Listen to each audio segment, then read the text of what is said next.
I need those Nevada certificates renewed today, not next month. I snapped into the phone, rubbing my temples as the third state regulator in 2 hours put me on hold again.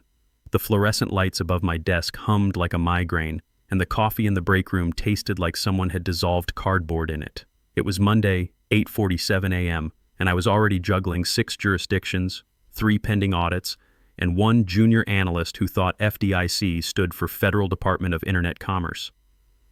My name's Andrew Patterson, but everyone calls me Andy. I'm 49, and I've been doing regulatory compliance for 15 years.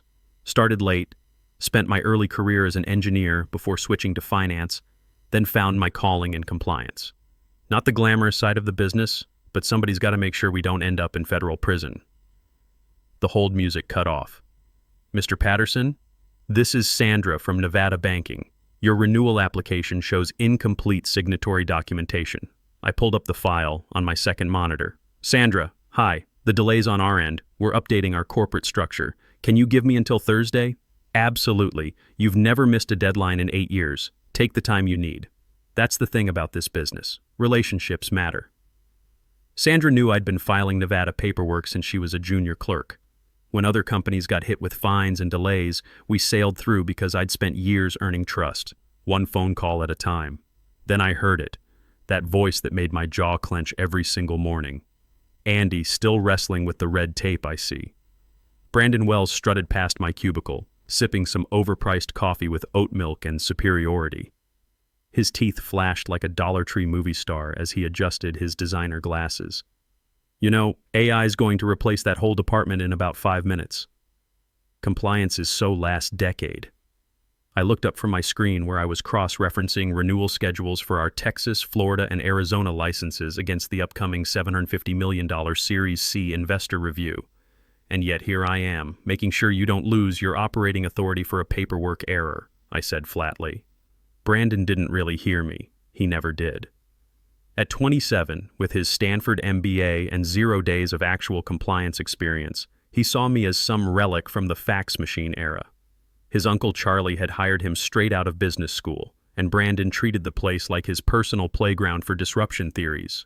What Brandon didn't see was the 15 years I'd spent building relationships with state regulators, the late nights preventing million-dollar fines, or the fact that every single license we held had my name on it. Not his, not even his Uncle Charlie's. Mine. Hey, remember that little hiccup we had with Colorado 3 years ago? I called after him. Brandon turned, confused.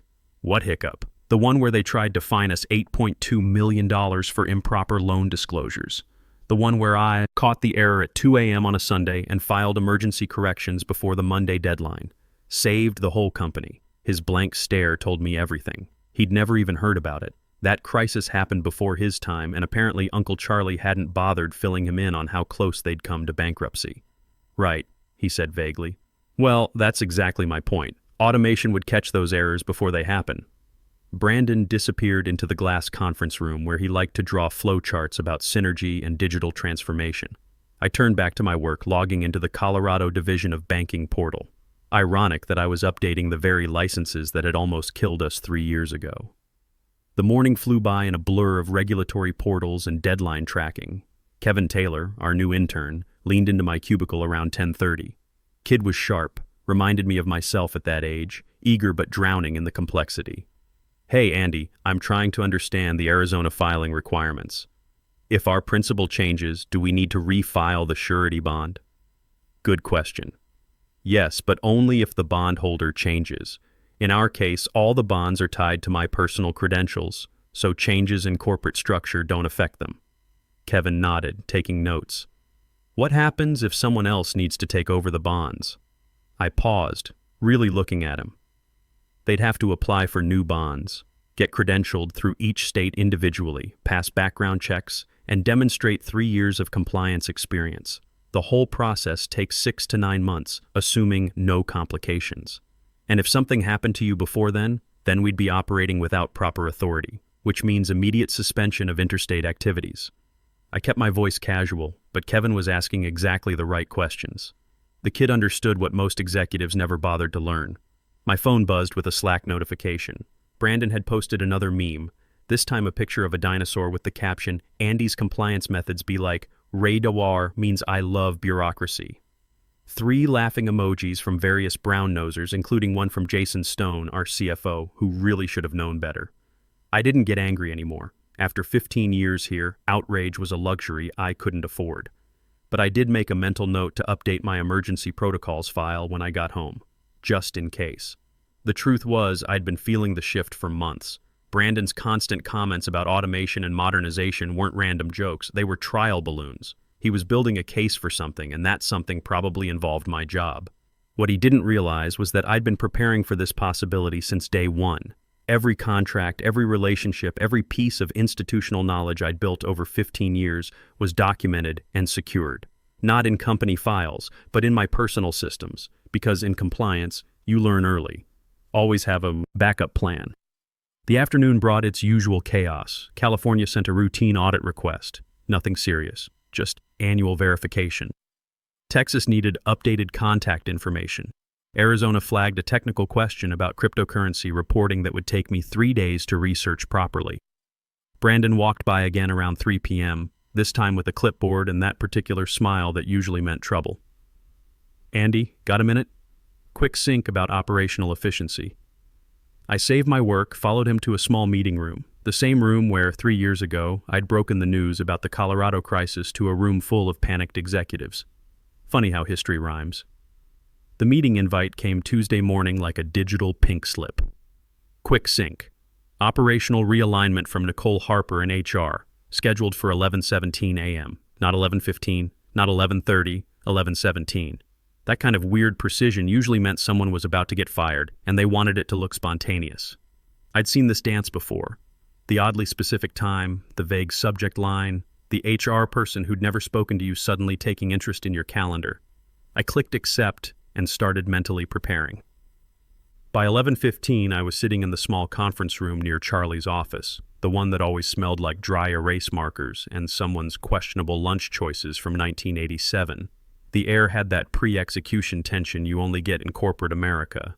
Charlie Wells sat at the head of the table, looking like a man who'd rather be getting a root canal. At 58, he'd built TechFlow from nothing, but somewhere along the way, he'd stopped making hard decisions and started delegating them to his nephew. Today, that delegation was about to cost him everything. Brandon lounged across from Charlie with the smug confidence of someone who'd never faced real consequences. His designer polo shirt and perfectly styled hair screamed, "I've never been in a real fight." Nicole Harper clutched her clipboard like a life preserver, nervous energy radiating off her in waves. "Andy," Charlie started, reading from what was obviously a script. His voice had all the authenticity of a hostage video. "We're conducting a comprehensive review of operational redundancies and strategic alignment with future objectives." Future objectives. Corporate speak for, we're about to do something stupid. Effective immediately, Brandon jumped in, unable to contain his excitement any longer. "We're transitioning to agile compliance structures. You're being freed up for new opportunities." Freed up. Like I was a parking space that had been occupied too long. My face didn't change. I'd been yelled at by federal auditors, grilled by hostile investigators, and once told by a particularly cranky Texas regulator that my paperwork made her want to set fire to the entire banking industry. This was just amateur hour. "We're modernizing regulatory oversight through automation and vendor integration," Brandon continued, warming to his theme. Scalable solutions, real-time dashboards, AI-enabled jurisdiction matching. "The future is now, Andy." I glanced at the stack of papers in front of Charlie. Performance reviews, probably still warm from the printer. All marked exceeds expectations, no doubt. Not that it mattered. This wasn't about performance. This was about Brandon needing to feel like a disruptor. "The compliance landscape is evolving rapidly," he went on, clearly rehearsing talking points he'd memorized. "We need dynamic, adaptive frameworks, not legacy processes rooted in the past. No offense, but your approach is very 20th century. Charlie shifted uncomfortably. He knew what I'd saved them from over the years, even if he'd never said it out loud. The Colorado crisis, the Arizona audit that could have shut down our Southwest operations. The time California tried to reclassify our lending structure, and I spent 72 straight hours finding the regulatory loophole that saved us $12 million in compliance costs. Nicole slid an envelope across the table like she was passing me a note in middle school. Her hand trembled slightly. This covers your severance package, COBRA continuation, and career transition resources. Who's taking over my filings? I asked, keeping my voice perfectly neutral. Brandon shrugged with practiced nonchalance. Legal's got template systems. We've onboarded 2 SaaS vendors with integrated dashboards. Everything's automated now. We'll figure it out. Templates. For a regulatory framework I'd built from scratch over 15 years, customized for 6 different state jurisdictions, calibrated to pass federal audits, and fine-tuned through relationships with dozens of individual regulators who knew me by name. What about the personal bonds? I pressed. Personal what? Brandon looked genuinely confused. The surety bonds, the $2 million in personal liability coverage that backs our multi-state licensing. They're tied to my individual credentials, not the company's. A flicker of uncertainty crossed his face, quickly replaced by dismissive confidence. Legal will transfer those. It's just paperwork. I almost laughed. Almost. But I kept my expression neutral and made a mental note to check whether Brandon had ever actually read our compliance structure. Based on his answer, I was guessing no. Right, I said. And the Nevada renewal that's due in 6 days? The Florida audit response that needs my certified signature? The Arizona cryptocurrency reporting that I'm halfway through researching? Templates, Brandon repeated, like it was a magic word that solved everything. The beauty of automation is that it handles all that complexity without human error. Charlie cleared his throat. Andy, we appreciate everything you've done here. This isn't personal. It's just business evolution. I stood slowly, took one last look around the room. Charlie was already checking his phone. Brandon was practically glowing with victory. Nicole looked like she might throw up. Good luck. With the Series C, I said calmly. Hope the investors don't ask too many detailed questions about regulatory compliance. That got Brandon's attention. What do you mean? Nothing. I'm sure your templates will handle everything perfectly. I walked back to my desk, past the curious stares of coworkers who'd heard the rumors. Word travels fast in an open office, and by the time I reached my cubicle, half the floor knew I was packing up. The cardboard box was too small for 15 years of careful work, but most of what I did didn't take up physical space anyway. One coffee mug with a chip in the handle, a gift from Kevin after I'd helped him navigate his first regulatory audit. One framed photo from a compliance conference in Denver where I'd been recognized for outstanding regulatory partnership with the Colorado Banking Commission. 3 industry manuals they'd probably throw in a dumpster tomorrow. My personal logbook came last. I kept it separate from company systems, a detailed record of every filing, every deadline, every potential crisis I'd prevented. Before closing it, I flipped to the final page and wrote in neat block letters, termination without cause, regulatory continuity compromised, projected impact, catastrophic. I added the date, the names of everyone in that room, and a note about the various licensing deadlines they were about to miss. Then I closed the book and slipped it into my bag. Kevin appeared at my shoulder, looking stricken. Andy, this is insane. You literally saved this place from bankruptcy. Multiple times, I agreed. But that's ancient history now. Brandon's got templates. What happens to the Nevada renewal? I handed him my business card, the old one with my personal cell number. Call me in about 8 days. I might have some freelance consulting availability. He pocketed the card, understanding flickering in his eyes. As I walked toward the elevator, my phone buzzed. Text message from an unknown number. Heard you might be available for a conversation. Coffee tomorrow? D. Diana Cross. I'd been expecting that message for about 6 months now. I typed back, 2 p.m. works. Bring an attorney. The elevator doors closed, and I smiled for the first time all day. The office had no name on the door, just frosted glass and a security buzzer. You had to know it was there, tucked between a sushi place and a yoga studio downtown, the kind of location that whispered importance instead of shouting it. Diana Cross hadn't changed much since our last lunch 6 months ago. Still wore business suits like armor and carried herself like someone who'd survived hostile takeovers before breakfast. She'd been VP of risk at a major firm before going independent, building something lean and deadly beneath the radar. So, she said, glancing up from her laptop as I settled into the chair across from her desk, you finally burned it all down. I dropped my folder on her desk. 28 pages, but they hit like a sledgehammer. They burned it down, I corrected.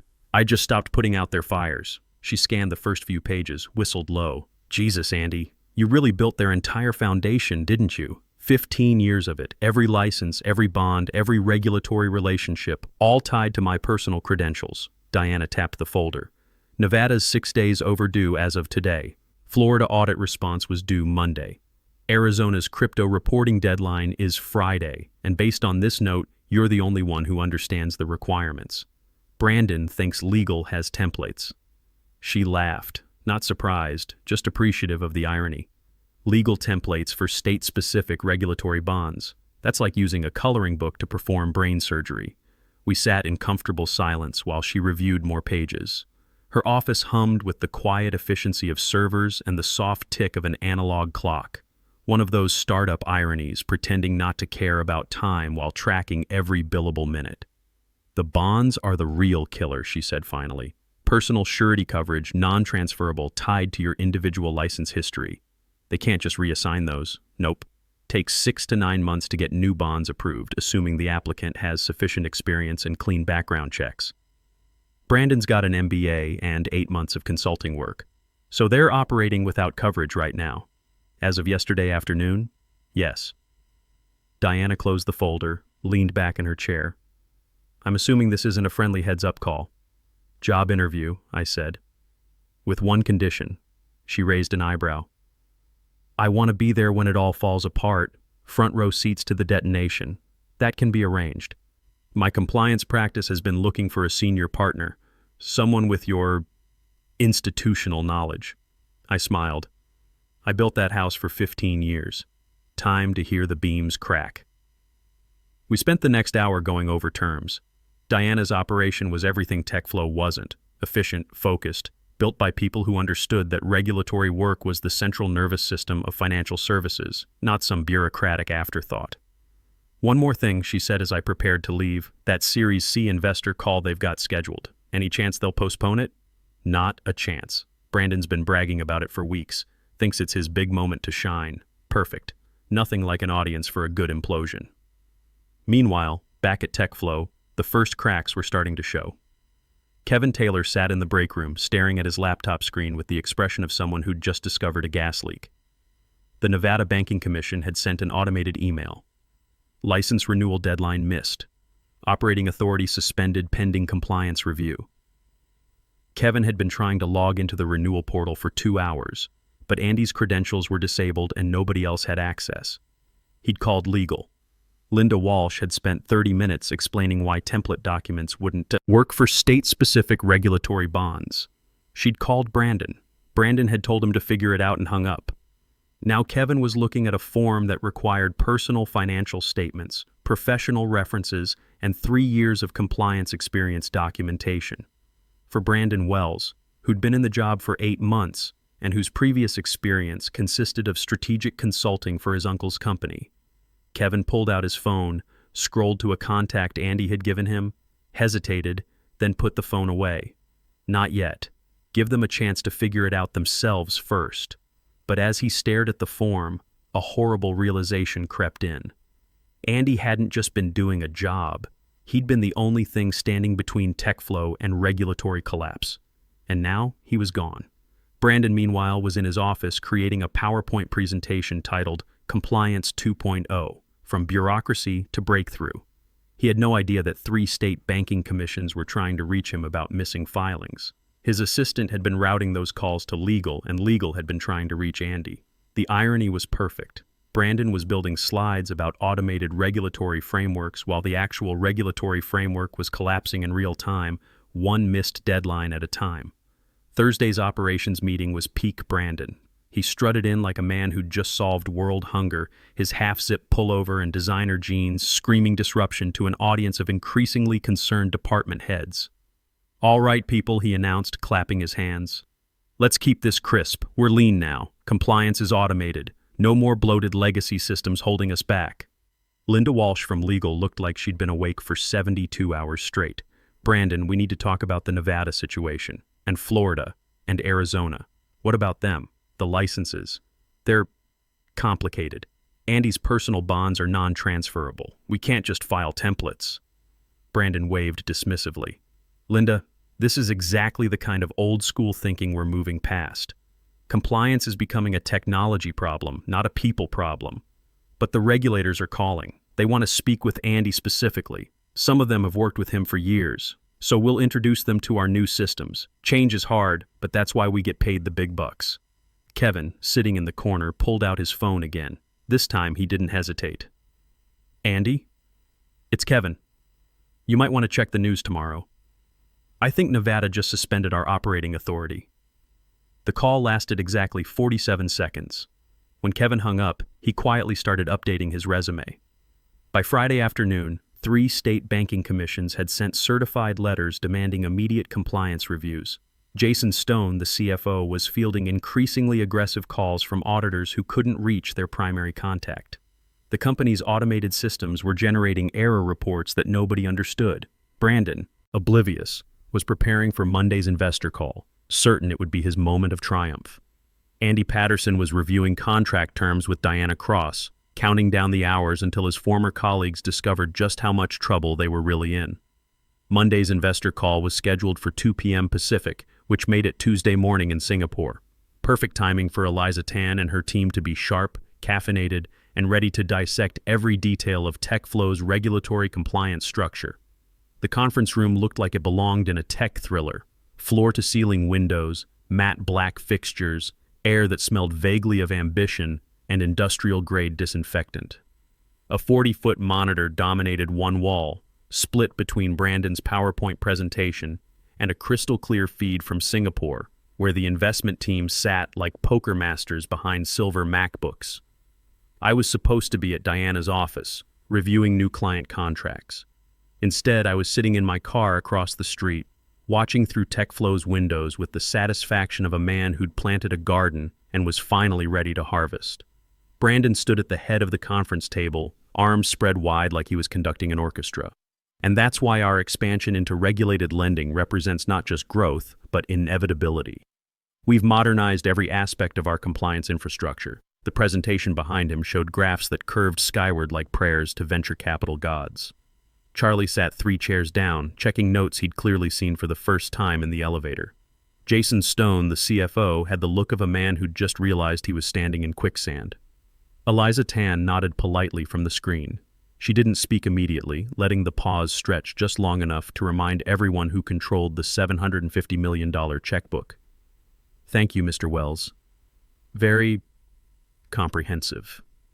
Her tone was perfectly neutral, which, in investment circles, was usually a bad sign.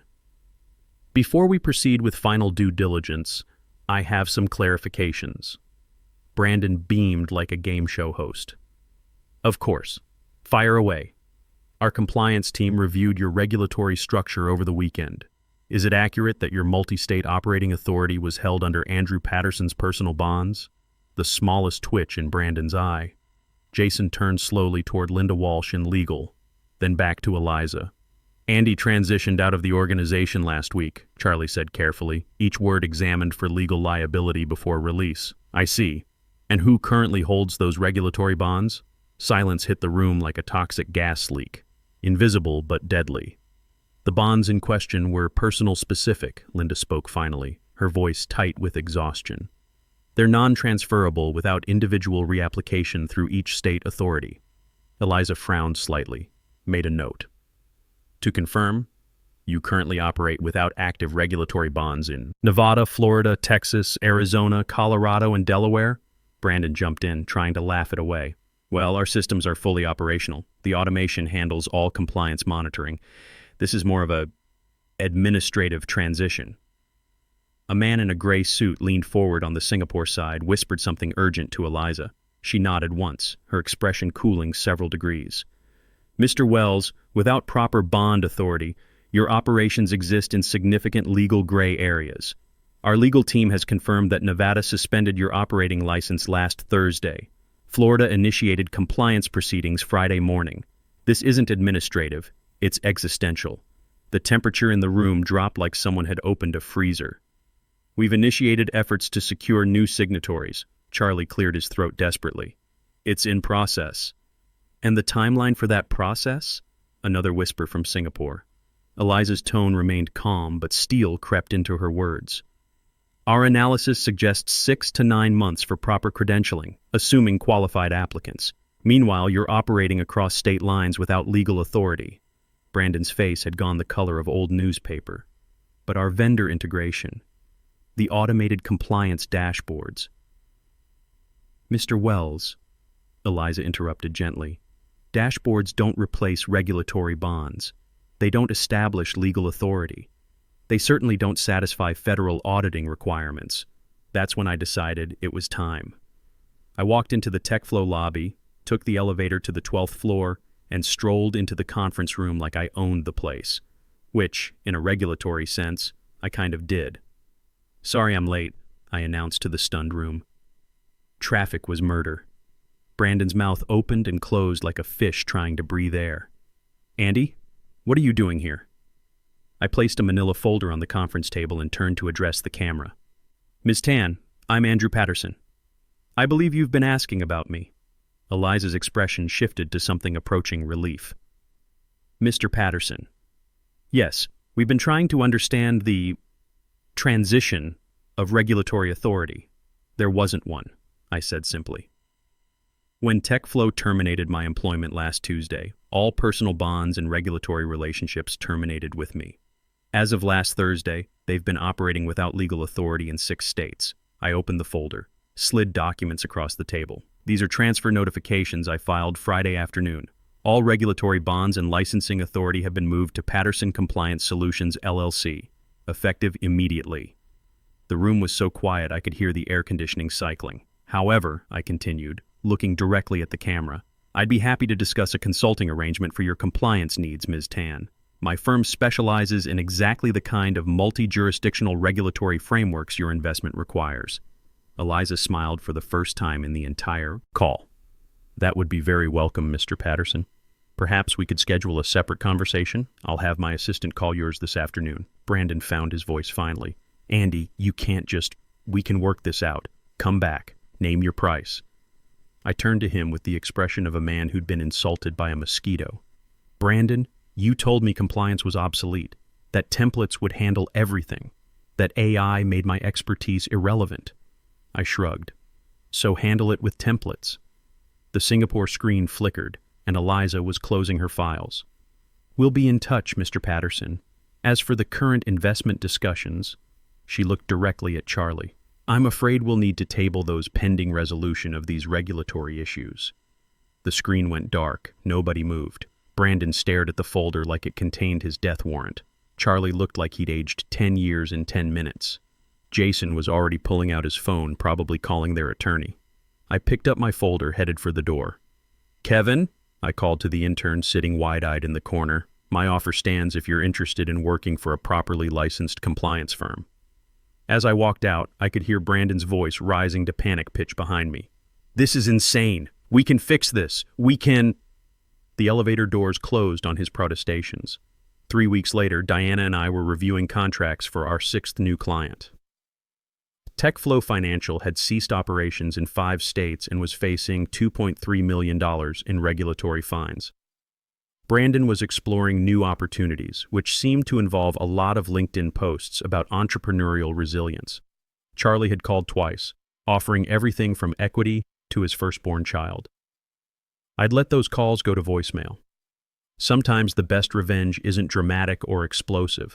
Sometimes it's just walking away with what you built and letting the people who didn't appreciate it discover what they actually lost. These days, Patterson Compliance Solutions answers our phone within 1 business hour, just like our business cards promise, and we mean it.